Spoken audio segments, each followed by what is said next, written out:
No próximo dia 5 de setembro, terça-feira, será dada a largada oficial em Nova York da 78ª sessão da Assembleia Geral da ONU. Durante um período de 2 semanas, chefes de delegações podem apresentar visões e opiniões sobre qualquer tema. A parte mais importante começa no dia 19, quando se abrem os chamados debates gerais. O presidente brasileiro, como é tradição, será responsável pela primeira fala aos chefes de Estado e de governo presentes.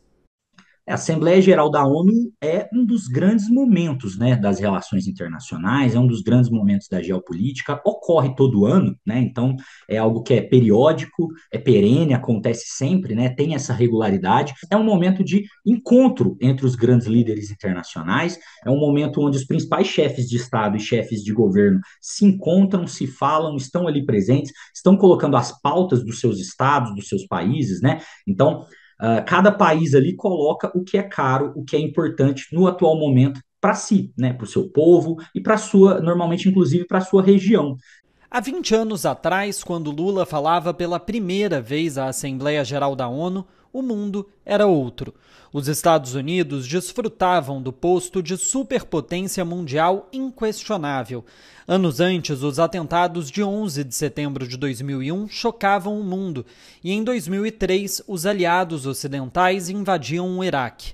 Hoje, o cenário é bem diferente. O início dos anos 2000 foi marcado, do século XXI, né, foi marcado, por exemplo, por muitos discursos, né, que estavam sinérgicos em relação ao combate ao terrorismo. Né? Mesmo países como a Rússia, como a China, repetiam isso nos seus discursos naquele período posterior ao 11 de setembro. Hoje, no momento de menor sinergia, no momento de maior atrito, né, das relações internacionais, nós temos discursos que são muitas vezes divergentes, até antagônicos em alguns temas. Isso é interessante para a gente observar qual o status, né, os status, melhor dizendo, das relações internacionais e das relações entre os países. Mas nem todos os líderes mundiais estarão aqui em Nova York este mês. Com um mandado de prisão emitido pelo Tribunal Penal Internacional por acusações de crimes de guerra, o presidente russo Vladimir Putin não participará da Assembleia Geral. A guerra na Ucrânia deve ser um tema central. Estados Unidos e aliados devem usar o espaço para condenar a invasão russa. Até aí, nada de novo. No tema da paz mundial, porém, Lula chega em Nova York com os olhos no Conselho de Segurança da ONU e com o apoio a uma cadeira permanente do Brasil mais consolidado após o anúncio da expansão dos BRICS. Bom lembrar sempre, né? Essa não é uma pauta exatamente do governo Lula. O governo Lula tem dado destaque a ela, sem dúvidas, mas essa é uma pauta do Estado brasileiro ao longo aí das últimas décadas. O Brasil que já vem pleiteando uma vaga no Conselho de Segurança da ONU. Então, sem dúvidas, esse será um tema abordado pelo Lula, né? E será, né, uma forma do governo brasileiro dizer que para a resolução dos conflitos atuais, dos problemas atuais, como a guerra da Ucrânia, como a pandemia, como questões climáticas, é necessário incluir outros atores, né, na discussão internacional e no órgão mais importante. Outro tema que ganha força com a expansão dos BRICS é o debate sobre novas formas de comércio internacional que não dependam do dólar americano.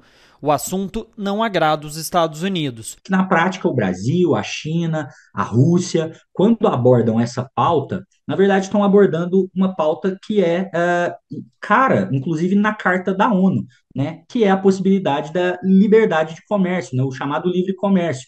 Então, o Brasil tem se colocado, né, como um dos promotores desse debate, o governo Lula especialmente tem se colocado como um dos promotores desse debate, tem evitado bater no dólar, né, bater no governo americano, dizer que quer substituir o dólar, né, a fala não tem sido nesse sentido, tem sido no sentido de criar alternativas, né.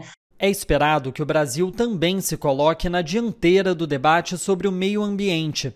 A Cúpula da Amazônia, a Organização do Tratado de Cooperação Amazônica e o Fundo Amazônia devem ser lembrados pelo presidente brasileiro.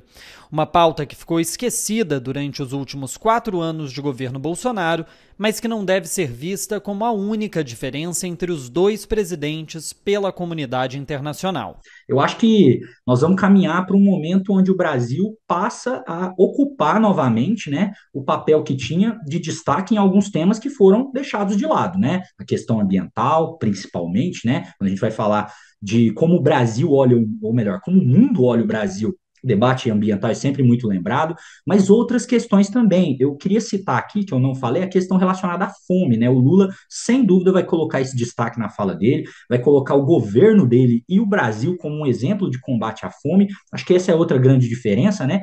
Colocar o Brasil como um aliado dos países emergentes, um aliado dos países pobres, subdesenvolvidos, né? Isso deve trazer, provavelmente, até uma recepção mais calorosa para o governo Lula do que nós vimos nos últimos anos com o governo Bolsonaro. Pedro Paiva, de Nova York, para a TV 247.